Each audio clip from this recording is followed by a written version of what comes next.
Welcome to the very first of our DIY series, photo blogging. Today we're going to cover Illustrator, Lightroom, and we're going to introduce you to Tumblr. It's our hope that you will start photo blogging on Tumblr, that you'll start taking more pictures, that you'll open up Illustrator and maybe create a few different graphics, and then post them all on Tumblr by the end of this tutorial. To get started, we've put together a few professional examples, and I have them up right now. Probably the most famous photo blogger is the Sartorialist. He started out in New York. Now he's all over the world, as you can see right here in Rimini, Florence, Roma. He's everywhere nowadays. If we look at his UI or user interface, he has a very simple header on the top. He has a nice navigation here with a few what we call a rollover state. When you go over a navigation button, this little line comes over. That's a type of a rollover state. As we scroll down, we can see his posts. Very large image right here. The name of the post, the date it was posted. And then down here he has what we call a sidebar. A couple of comments. That's the Sartorialist. He used to be just based in New York. Now he's everywhere. Here's the blonde salad. This particular woman, young woman, you can see everything is fashion-based. A really interesting UI here. We have our header that kind of comes over our first Lightbox posting system here. Down here we have some regular posts. As we keep going down, we have a nice post with an article, little advertising off to the side. Great type so far. A very nice photo blog. Let's move on. How about Sophia's snapshots? I suppose this is a part of the UA.com. It looks like she's pulling a lot of magazine ads. Let's see what else she has here. Some social media ideas. But once again, we're seeing a theme. A post with the name of the post, the date it was posted, and this is by and large the bread and butter of photo blogging. Cheetah is the new black. Once again, a very interesting UI. Lots of white space here. White space is very important in a photo blog. You always need to be thinking about negative space. Don't try and fill too much up. A great navigation, very small, simple. The rollover state, when we come over it, gives us a few different buttons. And very nice navigation. Once again, we have the social media icons, very prominent. That's the way you want to go. If we scroll down, we have the photo, we have the post name, we have the date, advertising, very nice.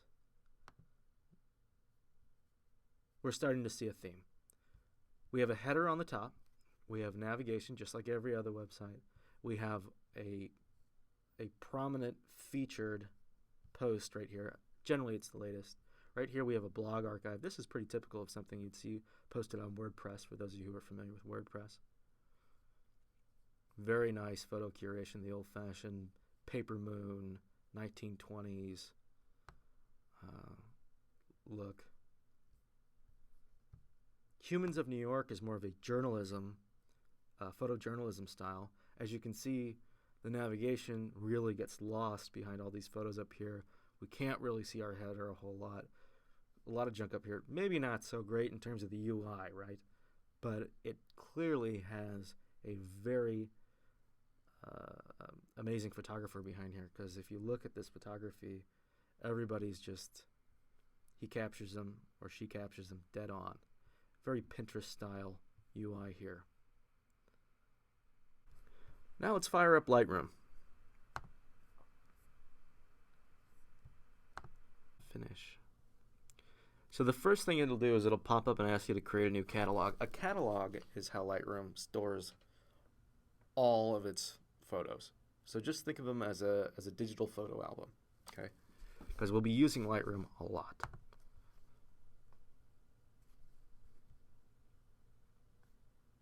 Oh God, software updates. Okay, remind me later. Now we have a couple of options here. When we import, we can import from either a camera, we can import from hard drive, we can import from basically any type of media. Today what we're going to do is we're just going to pull a few images from the internet, and we probably will use the Sartorialist because he's got such beautiful images. If you don't already know this, I know that a few people are new to Macs or whatever, or maybe you're not on a Mac, but pulling images is pretty easy. You just click and drag onto your desktop.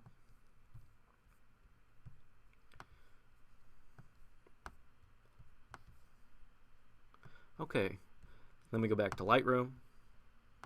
We tell Lightroom we want to import. We're in the selected source. We put them on the desktop. You can either select all with check all or none at all, or individually go over and just check the box. Very simple, right? Let's grab them all. Then what we're going to do is over here in file handling, we have a couple of options. If you're going to get serious about a photo blog, it's really important to start to categorize where your photos are and how they exist in the world.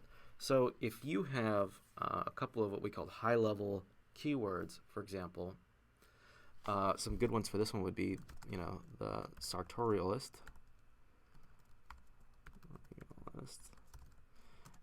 Italy. You want to make sure at this level that you are only focusing on all the pictures at once, because this will apply keywords to all of them at the same time. Fashion blog, or fashion trends, right? You can add as many more as you want, but what's nice about this is it gives you a great way to start cataloging things later. Okay, we'll hit import. Now we have all these photos in our library, and what Lightroom does is it copies them. So these files are no longer being pulled from the desktop. They've now been copied and put into a nice little catalog that lives in your documents folder. I'm not quite sure where they put it on the PC, but I'm guessing it's in the My Documents folder. So what are we going to do with these pictures? Well, you probably, if you're taking your own photos, you probably want to develop them in some sense. Now, he's done a great job of treating these photos, but maybe we'll just play with them a little bit. If you click Develop, that changes the mode that Lightroom is in, and we have a nice film strip down here, and the film strip is basically allows us to select which photos we're going to develop or add treatments to, or what's nice is that it actually, you can click them all and apply the same ones. For example, if you shot somebody under a fluorescent light and all of a sudden everything was green and you wanted to remove a little bit of that green, you could select all of them and make the reduction. So we can play with the color temperature over here. For those of you who are not quite sure what any of this stuff is, and I'm sure most of you aren't because it takes a while to learn, this is a histogram. And what the histogram does is it shows color and light. And I'll tell you a little bit what it represents. This part right here, the left-hand side is always our blacks. In the middle is our grays. On the right is our whites. And the graph goes up with how prominent the blacks are. So for example, we can see there's a lot of black going on down here. And the darker the black is, the greater this little mountain here is going to go up. Now, this right here stands for the grays. And as you can see, the grays aren't so prominent here. On this up here is the whites. So just really quickly, I can show you how we can adjust the histogram to pull out a little bit of whites or put in a little bit more blacks. This right here is what we call a curve adjustment. And if I pull this down, watch what happens. The shadows got really dark. Did you see that? Let me pull them up. Dark, up, light, dark. Once again, the grays are the mid-tones of this. We can go ahead and do that or that. Clearly it doesn't need an adjustment there. And then maybe you might want to blow out those clouds a little bit. And, just put a little more emphasis on them. You can see how much it changes the image when we darken and lighten certain areas, okay? So that's a tone curve, or excuse me, just a standard curve adjustment. They call it tone curve here, but in Photoshop, you know it as a curve adjustment. So maybe we'll move on, and let's go ahead and work on this fellow here. Well, that's great that we know how to brighten the darks and the whites, or darken them transversely. What if we just want to put a little emphasis on his face? Well, Lightroom allows you to do that, and you can do it by hitting this little button right here. This is called the radial filter, and as you can see, we have a few different things. This allows you to crop it. So let's say you want to pull him here, up to his second button or so, and hit enter. There you go. That's a very easy crop tool, and I recommend you do it that way. This one right here is the healing brush tool, and that's for pimples. Let's instead do the mask correction over here.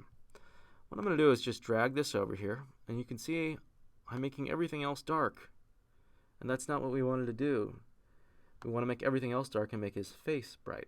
Well, you just come over here and hit invert the mask, and the feather is how much how strong that inner circle is. If we toss the feather, it'll be one circle. If we make it nice and feathered, you can see it really kind of grows out. So let's pull down the exposure a little bit. Actually, let's leave that clear. Let's invert our mask and pull down the exposure of everywhere else, except for right there. And as you can see, this really kind of gives us a nice way to put a little more emphasis here. Just so you can see without, and let's do it with. Puts a little more emphasis on the face. Let's move on to the next photo. There's a lot of different development settings that you can play with here, so I really recommend that you play with these a lot. Come in, snap a few photos, check out what Vibrance does. By the way, if you ever want to add more color to things, Vibrance is the way to do it. Saturation tends to be a little funky. It turns people to Oompa Loompas, as you can see. Clarity is another really good one. It's kind of like a sharpen, except it adds a little more. It kind of sharpens in areas where, it does it on a contrast level. So I like to use clarity a lot, kind of up that and make things crispy. Now, if we go back down and we can take a look at, I believe it's detail. Yeah, here it is. As you can see, we can make this really sharpened and really intense. But, if we kind of want to give her the beauty look, you can take that down too, and that'll kind of smooth things out. Okay, so this is a pretty good overview of what it's like to develop photos in Lightroom. Like I said, let's say that we were going to do a color adjustment to all of these. Let's say they were all funny for some reason. Let's go ahead and open this one right here. Let's adjust the temperature, either up or down. Temperature talks about color temperature. Obviously, warmer is orange, cooler is blue. Let's say we wanted to make everything blue. What you can do is you can right-click here, right-click, and then what we're going to do is come over to our copy settings. So let's see if we come over to the develop settings and we say copy. This will ask you what do you want to copy. I generally like to hit all. Let's go ahead and hit all. Unless of course you've cropped it or whatever, then you want to check those out. But then we can, if you hold down Shift, click here, right click, edit, edit the develop settings, paste. As you can see, they're all blue. So it's a really fast way for you to, make your adjustments. So let's go ahead and hit Command Z or Control Z and go backwards a little bit. All right. Now let's go back to the library. We've made our adjustments, and as you can see, it tells you that you made these adjustments. This little tag right here means that there's a keyword on this. So if I click them and I come over to keywording, you can see those keywords that we put in earlier. Now I can add more things individually to this guy right now. Let's say like blue blazer. Okay, and that will help later on if somebody puts in a search engine blue blazer, you want your images to pop up. So it's a good way of beginning SEO, and it's a good way of if you're on your computer and you type in blue blazer, things will start to pop up. So now that we have this, let's go ahead and export. So highlight everything, right click, export, and let's hit export. So we'll put it into a particular folder. Choose a folder. Our original folder was on the desktop. But we put it right next to it. Or right on it, rather. New folder, we'll call this treated images for upload. Choose.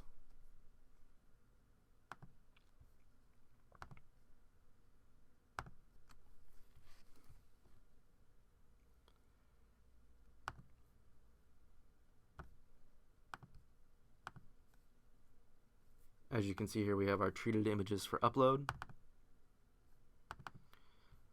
Here they are, and they have the adjustments that we made. You can hit space real quick, and that'll give you a quick idea of what we have, quick preview. All right, so that concludes Lightroom. Now we're going to move on to Tumblr. Okay, so Tumblr.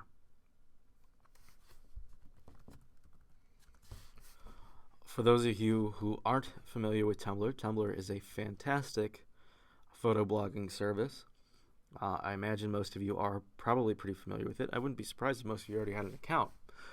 So you're welcome to sign up right here. You go ahead and put in your email. You guys know the drill.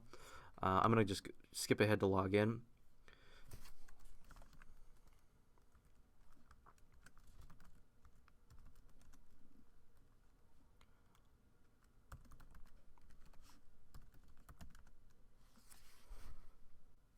So now that I'm in Tumblr, I'll show you quickly how to post a photo. Or we can post them all. Check this out. Treated images. Highlight them all. Drop them in. As you can see very quickly, we've added some things to Tumblr. As you can see, this is all one post, so people can kind of click around and see what they want. You can go ahead and add a caption. These were pulled from the sartorial list.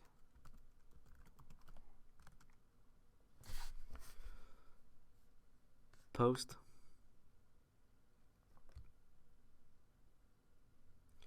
It'll then just take a quick second to post and upload.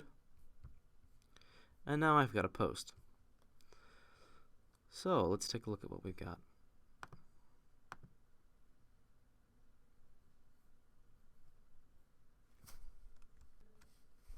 So if we go over here and we just click right here, you can see what we've got. Now, as you can see, I've got a very custom theme here. This theme is, actually I'm not quite sure which one we have on here. It's probably custom because we were playing with them before we started this tutorial. But I'll show you a few of the other stock themes right here. I think the one that most of you are going to see up front is going to be Optica. Hit use. That's probably what your blog is going to look like. What's interesting about this is that we can come over here and change the title to whatever we want. So let's call this Marty's photo blog. That's fine. We can put a custom header image in. You can put your avatar. We can change the background color. Let's change this to maybe something we like. Maybe that orange. You can tell the title to either turn on or turn off. You can adjust some of the layouts. You can do a narrow layout. You can do a grid layout. I'm not seeing too much difference here. Oh, now you're seeing it. Let's try a different theme. How about this one? This one's called Panda Classics Recycled. Interesting. I can't say I like that one. Let's try this one. That's kind of cool. I kind of like that. Use. Save. So as you can see, it's very easy to get in and change your theme on your blog. too bad, not too bad. When you're logged in to Tumblr, you have this cool little drop down that likes to follow you. You can quickly go back to your dashboard, which is this right here. Or, if I go back, you can edit your theme. Now there's a couple of ways to do that in the dashboard. I think I demoed that earlier. Let's go ahead and add a custom header. Well, what's a header? A header is this particular part of the website. And so to customize this, what we're going to do is create one in Illustrator. So let's fire up Illustrator.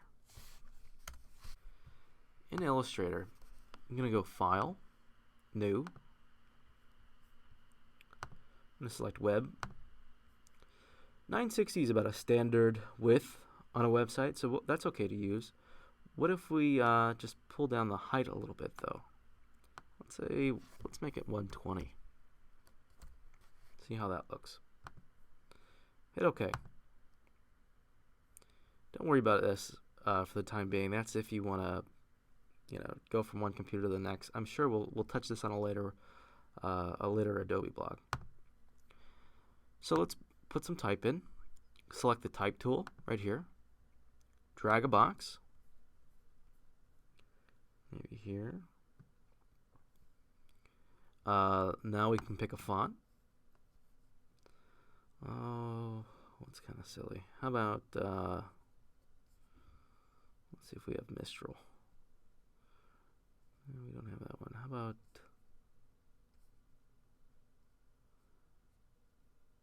Gaudi? Old style. You can crank the size of it right here. Let's kick it up to 60. Type in Marty's photo blog. You can center the text by just selecting it, hitting that align center, right, left, center. So now that we have this,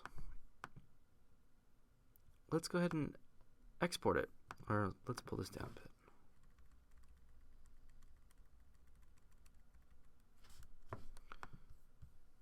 Now we need to make it an image. So we're going to come over here and hit Save for Web. That's exactly how I want it to look. You can change it to a GIF, you can change it to a PNG, you can do a JPEG. These are just the file types. I'm sure most of you are familiar with these. Although a GIF, a lot of times we connotate that with an animation. A GIF can also just be a steady image as well. I'm going to do how about a PNG? Hit save. And I'll put it right in my treated images for upload. Call this blog header. Save. We're now going to go back over to Tumblr. And let's see if we can't upload this custom header.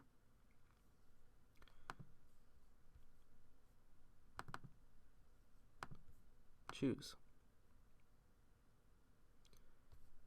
There it is right there. Now as you can see, it made it a little bit smaller. And it did that because this particular theme makes the header smaller. So if I save this out, it might be on another theme, it might be bigger. So let's try another theme. Browse themes. Come over and let's try feather. As you can see, very, very simple. Let's hit use. And then let's see if it allows us to have a custom header here. This one doesn't, so we'll have to choose one that does. As you can see, every one of these have been built in a slightly different way. It's all up to the designer. Whoever creates it kind of gets the, you get to pick and choose what you want in there. I bet you Prolog will probably look. Oh, that's kind of cool. I like the color, but let's see what happens. Once again, not a custom header. Let's see if I can find one that's going to work for us. Bet you the Atlantic will work. Let's see. Use. Striking out here. Okay, let's try another one.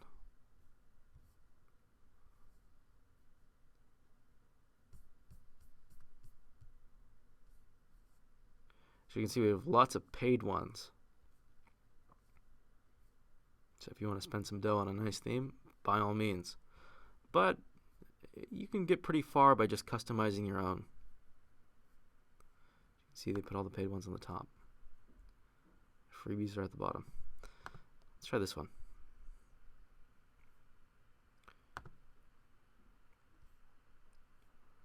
Header. Choose a photo. Blog header. Choose. There it is. Exactly how we wanted it. All built in. Hit save.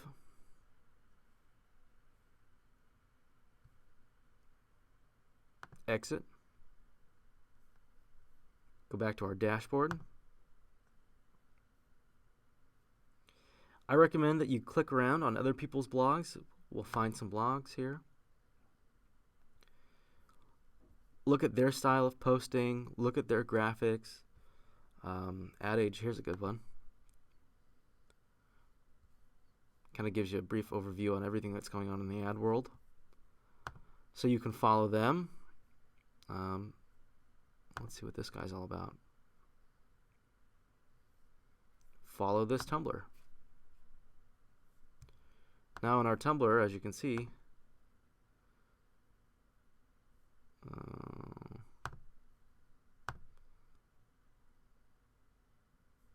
I guess that one didn't work. I don't know what I did wrong. Oh, here we are. Follow. So now, when we're in our Tumblr, we're following his blog. And we can see what he's got. So, thanks for watching this first tutorial on Tumblr.